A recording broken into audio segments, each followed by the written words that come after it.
I just think it's more important than ever to honor those guys, but also kind of just bring general awareness to how these men and women protect and serve us. So we can go out to the Publix and Stop and Shop and live our lives, even if you have to wear a mask, which is not that big of a deal. But, you know, these guys and girls go out there selfishly for the country. Like, how do we support them? You're listening to Guards Down. This is Greg Washington.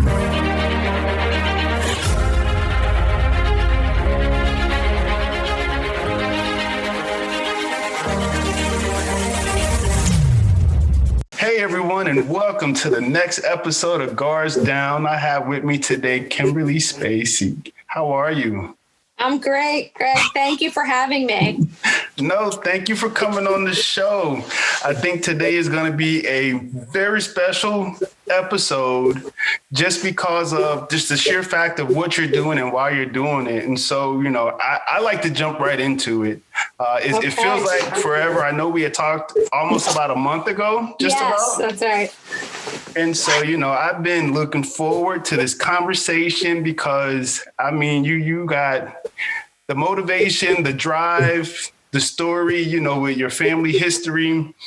I really want people to know and understand what United States of Camo is about. And so yes, me would too. Just turn it over to you, let you introduce yourself, you know, give us some background, and then we'll jump into it. Absolutely. Well, as you said, my name is Kimberly Spacek, and I started United States of Camo. United States of Camo is a brand that I created. It's a camouflage, a unique camouflage that I created of all 50 states. So if you check the hat you have on, hopefully you can find Louisiana on there. But everybody, it's a super fun time to kind of look at the merchandise and the camo and check out and find your state. And but it's about unity and bringing us all together and having all the 50 states as a camouflage, which not only represents America, which is so amazing, but also all of us kind of blended together. And so that was really, I came up with this idea. I've always wanted to do something to help veterans, to raise money and awareness for the vets. And so I started this brand, and it's kind of been a journey since then. Indeed. And so you're just doing this out of just pure motivation and will. Yes. I mean, my father was in the Air Force for over 35 years. He rose to the ranks. He retired as a colonel, was second in charge at McGuire Air Force Base. And he ran the dental practice there, which oversee the whole medical operation on the base. My uncle, though, was the Tuskegee Airman, and he shot down the last plane in World War II. And a lot of it's born out of what came of their lives, which was actually quite successful for both of them. But why, you know, and how, when you see a lot of our veterans coming home, they're a large portion of our homeless population, a large portion of our opiate population, our homelessness, they're killing themselves. And so what causes people to go one direction or another? Who knows? But clearly we aren't supporting our veterans enough. And that became really clear to me early on, really with my uncle, to be honest with you. He got very sick later in life with cancer. And I went to visit him at the VA hospital in the Bronx. And he was in that room dying with 15 other men. And I said to myself, all these men are heroes. All of them were World War II veterans. All of them were proud. Many of them had their medals still, very sick. That's not a way to honor our heroes in their final moments. And that struck me. It has stayed with me forever. And I said, I have to do more. Initially, I tried to do more by going to the Air and Space Museum in Washington, the Smithsonian. I kept emailing them, calling the Smithsonian, asking them to expand the Tuskegee Airmen exhibit. Like, the movie's great. And I love Lawrence Fishburne. So if he's listening, I love you. And you did a great job. And they actually spoke to my uncle, and he was modeled off one of the characters in the movie. But nonetheless, this is more than a movie. These guys are idols. They had the most kills in any other Air Force group, and the Flying Red Tails, and they're getting a small area of the museum. But I felt they deserved more. And quite frankly, I was getting nowhere. And because I'm one person, and over the years, I just kept saying to myself, what can I do? How can I bring awareness, not just to the Tuskegee, but to all of our veterans and what's plaguing them, and what I see, what's plaguing them. And from speaking to veterans, it's the mental health, it's the stress of coming back to the United States and not having the support they need following, whether it's a wartime deployment or even a peacetime deployment. Not all of those are as, beautiful as one may think. And so our guys and gals and their families need our support. They supported us, have kept us safe. And I really just felt it was important that I wanted to help them get the help that they so desperately not only need, but deserve. Got you. Well, tell us specifically what the United States of Camo was doing to help veterans. I mean, I'm out there trying to raise awareness, raise money. So a percentage of my proceeds goes to various charities that help support veterans, whether it's 22 Kill or Cohen's Veterans Mental Health Foundation, but charities that are really focused on supporting our soldiers, whether it's and their families, by the way. I think that's another thing that's often overlooked when we talk about getting support for our soldiers. There's an impact that affects not only the wife or the husband, the children of these vets. And so holistically, everybody needs support. And so I came with this camouflage, this unique camouflage. I put a trucker hat on a trucker hat because I love trucker hats. And I really started getting out there trying to raise money through selling apparel and donating it back to charity. You may notice on the hat, there are 2 golf tees. And the golf tees signify the 280 golf courses that are on our bases throughout the country. So many people don't realize this, but if you are stationed on a military base, many of them have golf courses. Why? It was the military's attempt in the 50s and 60s when they did these installations to help soldiers to calm down, to de-stress. And so this isn't about poo-pooing the VA or what the military is doing. Quite frankly, without the military, I wouldn't have such a wonderful life because my father was able to go to college and dental school and get a master's in public administration because of the military. But I wanted to give a nod to the military because they did try to implement tools to help our soldiers. But sadly, since the 50s and 60s, opiates has escalated in this country to a massive proportion. Suicide is just much more prevalent now. Just many of the stresses of the war when you come home, and I mean the war when you come back home, just is impacting our guys and gals and their families much more than they did that back then. Indeed. I mean, you sat here and said a mouthful, and so I'm enjoying my hat. By the way, like it's not too many hats out there that actually fit me, and so like when I put this one on, I was like, all right, yeah, I can rock this, I can, and it fits. It got the camo look. I'm not going to blame you for being Air Force. You know, that's just how your family went.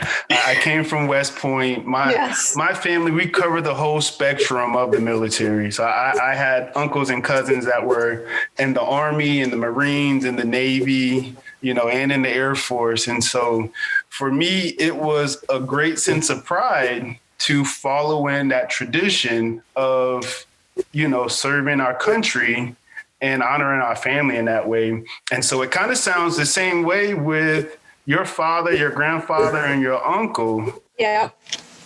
And so I want you to, before we get into it, I want to know what it was like growing up with them.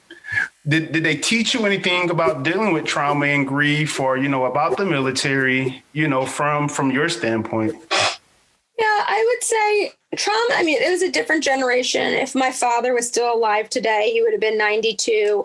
My uncle would have been 96, 97. And so definitely it was a different generation, particularly for Black men, in terms of dealing with trauma and grief. That's not to say, I lived in what the movie household of an army, or military veteran. I didn't. I had a very loving household.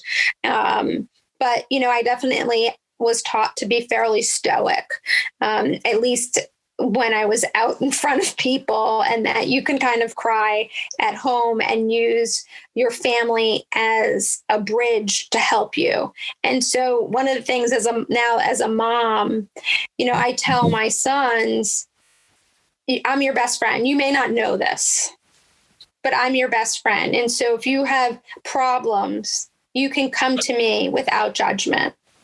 And my father said the exact same thing to me. And so I always had someone to talk to. And I think that is why. And he always had someone to talk to, whether it was his brothers or my mother, but he always had that kind of circle of support. And I think that's why he really didn't suffer much trauma coming home from Vietnam, because he really had a support network of his friends and his family and my mother. The interesting thing is, as we look back on it, and my mom and I reflect on this, when he heard a lawnmower, the starter of the lawnmower, he would scream. And that was really the only thing that we saw in him that was kind of a trigger. But that was it. And that was a small thing, but he would scream. It would be a guttural. And clearly it was something that probably happened to him when he was stationed in Vietnam he did 2 tours. He probably heard there. But in terms of dealing with things, my parents were just I might going to start showing up, but my parents have been always so supportive of me and really have had a support network for me. My uncle, think about it this way. These guys, not only did they have the worst assignments as Tuskegee Airmen, they were flying over a country, Germany, with a map, a paper map. Think about that. A paper map and a compass. I don't go, 10 miles without Waze, right? You can't go anywhere without having computerized direction. These guys were so smart. But my uncle really taught me math. I can use an abacus because of my uncle. And we would sit, at the kitchen table, and me and my cousin, we would work on our abacus work. I think I did better than him, but, we'll see when he listens to this podcast. But I'm the one, working in finance. So I attribute that to him. I attribute my success in math and science, math to my uncle, science to my father, and everything else to my mom, who's amazing. She was a public school principal in New York City for many, many years. But my uncle taught me math, but both of them, they taught me resilience. Yeah. So let me ask you this, because I want to get into, talking about like the deep stories of your dad and your uncle. But growing up, right, and them coming back home, did you see a gradual increase in their well-being being back home, where those triggers weren't as heavy or as harsh? So for my father, most of my life, he had me a bit later in life. So he had been home from Vietnam for a while, but he was still still in the military. So we were stationed in South Korea. We were in Tokyo, South Bend, Illinois, South Bend, Indiana, which he actually liked Vietnam more than South Bend, Indiana. He said he'd rather go back to Vietnam. And then a lot of time at McGuire Air Force Base. And so what I saw from my father, coming back is honestly, he was one of those guys. I can't explain it, but he was one of those people that everybody wanted to be around. When he passed away, we had standing room only at his funeral. Guys who hadn't seen him in 20, 30 years, flew in from Ohio and Indiana and, all across the country, all his friends from the military really came in and supported him. What I got from him as he kind of got to the end of his career, and he actually, after he retired, he actually continued to work on the Air Force Base for free. That's how much he loved it, because they were so short on dentists at that point. But what I saw from him over the years was really trying to mentor the guys and gals that I'm kind of talking about today. The younger, mostly enlisted kids, he would call them, that really he felt lacked support and didn't have the same, maybe direction's the wrong word, that he had, or the family life that my father had.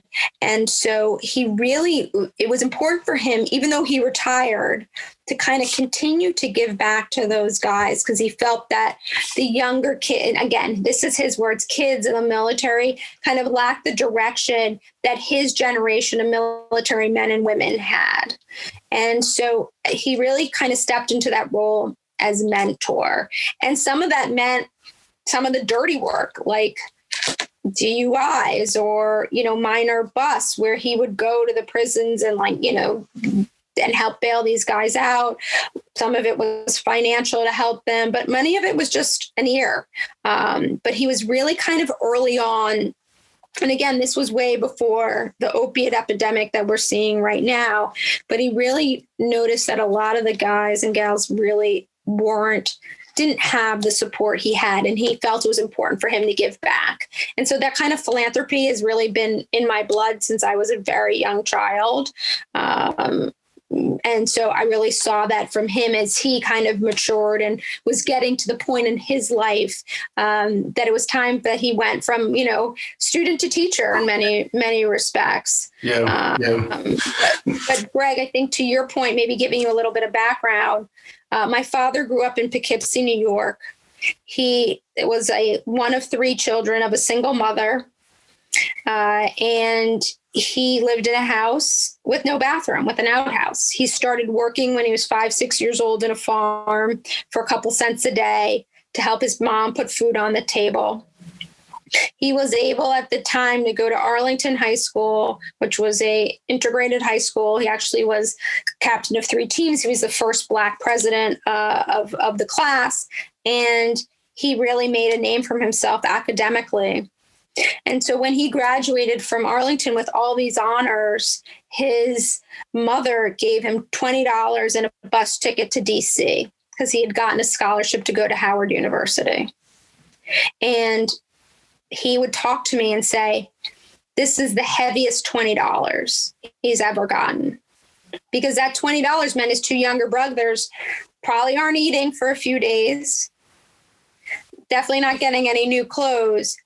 And there's a really good chance that neither of them would be leaving Poughkeepsie.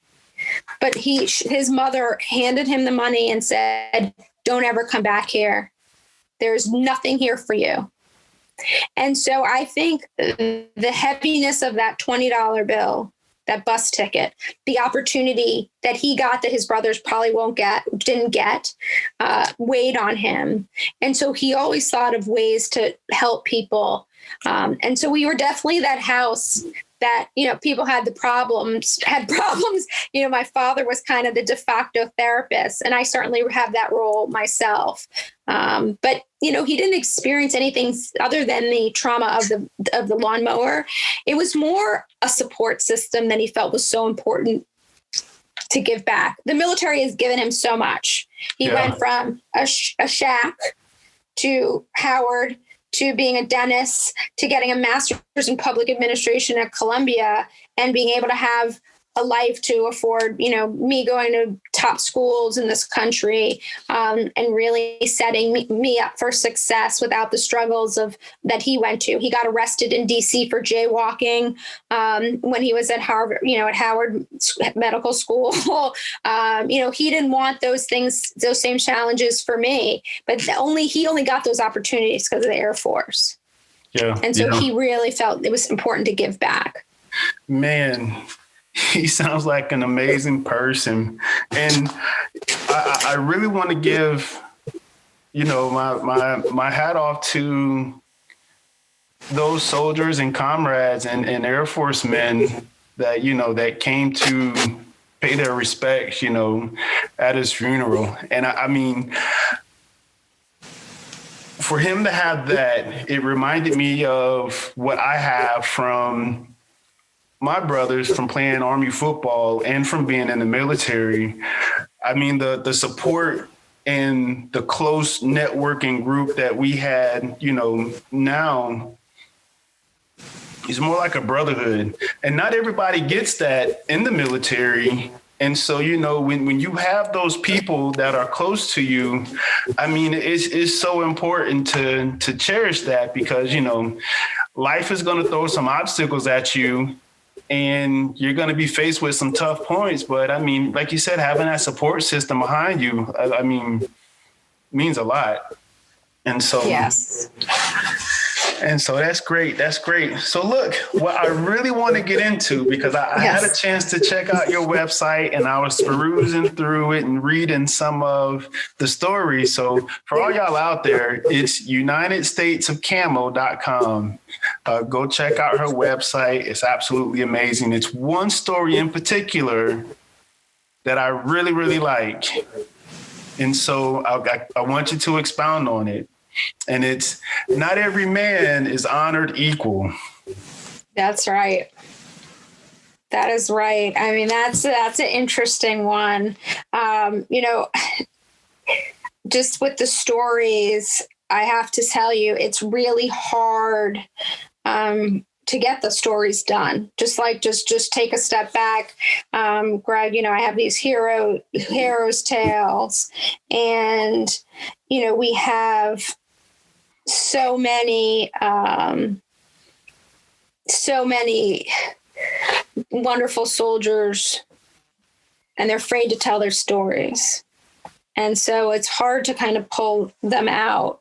But, the one that not every man is honored equal is about my uncle, who, like I said at the beginning of the story, he was very ill, was dying in this VA hospital. And I felt he, and not just him, I'm not just focused on him, but he and the 15 other guys in this room just didn't have the honor they deserve. If you're having your last couple of days on earth, you should be able to be with your family alone. Even if they can't see or hear you, they can feel you. They can feel you in your heart. And like I said in the beginning, that's kind of where this journey in my heart began. Like, I had to make a difference, because not only did he, spend the final few days in this hospital with these other men, these other heroes, but he also suffered the indignity of being in a segregated troop, having to have the worst missions, traveling over Germany, not speaking one word, with a map and a compass, which, blows my mind every time I think about it. Yes. But, having to really put your life at risk for a country that really didn't care about you. And I think now the Tuskegee Airmen are getting a lot of play, but it's really difficult. It's still not enough. And as you know, from being in the Army, there are very few of them alive. Many of them turn 100, in the hundreds at this point. And what happens when they die? How do we keep that legacy alive? And I just think it's more important than ever to honor those guys, but also kind of just bring general awareness to how these men and women protect and serve us. So we can go out to the Publix and Stop and Shop and live our lives, even if you have to wear a mask, which is not that big of a deal. But, these guys and girls go out there selfishly for the country. Like, how do we support them? How do we give them the support? Like, we have to do better than we've done in the past. And I think it starts with people like me that just care a whole lot and are willing to spend their every free moment, give up time with my own children, because I think that that's so important to really fill the space that's needed to bring awareness to what's plaguing our veterans. Greg, I've listened to some of your podcasts and I've read, a lot about the work you've done. Obviously I've touched on the homeless issue that's plaguing our veterans. A lot of that does come down to whether it's opiate addiction, mental health issues, family, lack of family, lack of education or support or vocation once they come back. And it's on us to provide that for our soldiers. And it's on us to help them get through the war that they face when they return, and give them the tools and the techniques so that they can conquer. They went to war. They lived in a tent in horrific surroundings, but they had a group, right? They had a solid team. They had people they could speak to, relate to, that were going through this. And then everybody disperses and they're back in all over parts of the country. And then they no longer feel like they have the coping tools. Well, it's on us, every single one of us, to give these guys and gals and their family the coping tools and mechanisms to help them get through this moment, whether it's through transcendental meditation or any kind of mindfulness, it's through counseling, it's through any kind of trauma support that they need. So they're not turning to opiates or even worse, suicide. The statistics that are staggering, that 22 veterans a day that kill themselves, that number is much higher now because of COVID, because of lack of employment, because of hopelessness. Well, let's give them hope and finding ways to give them the tools to give them that hope. Indeed. I definitely agree with you on that. And I mean, just listening to you, really brings joy to my heart, because it's like there are some people out there outside of just the military that believe and understand that, we didn't have to go to war. We volunteered. Correct. Right? You volunteered. And so being able to come home and have that type of support and have that type of understanding from our communities, I mean, that just in itself makes a big difference, And so I just want to say thank you for supporting us and what you're doing. And so, I really do appreciate it. When it comes to the Tuskegee Airmen, my hat goes off to them. I know the Air Force Academy is honoring them this year with their uniforms, the red tail. So I wanted to put that out there, and just give them some recognition, because, I mean, you had now older, but young men and women in that day during a time where there was civil unrest, there was discrimination, there was hatred and racism. And we weren't looked as equal. And here we are still going out and putting our lives on the line and wondering when we come home, is our country going to accept us? And they didn't. So,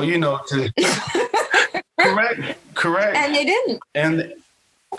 And so I strongly feel that every soldier, minority that's out there is helping bridge that gap a little bit closer, with how we're serving honorably. And so, I'm definitely hoping one day we can get to a point where, that gap is bridged and, everyone is fully welcomed with open arms. I've spoken to many soldiers, and there's one on my website, a Native American guy. I encourage you to, check out his story. It's one of the first ones that I posted.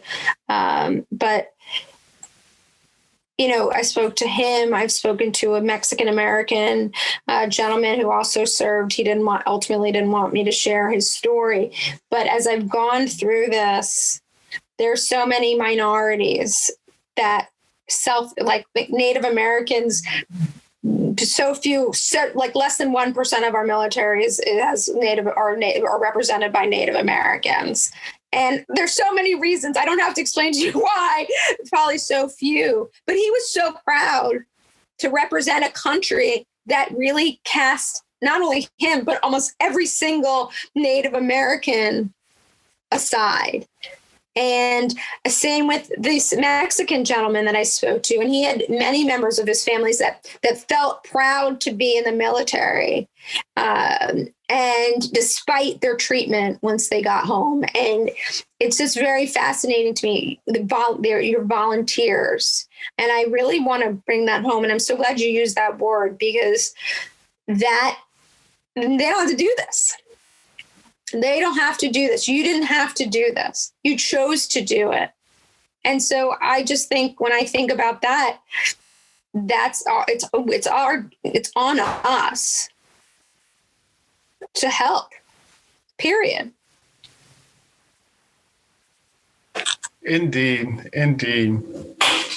Well, look, Kimberly, I want to thank you so much for coming on and sharing with us. I honestly believe, part of this is helping get the stories of our heroes out there. I strongly believe that a person dies twice, once in the physical form and the last time when their name is spoken.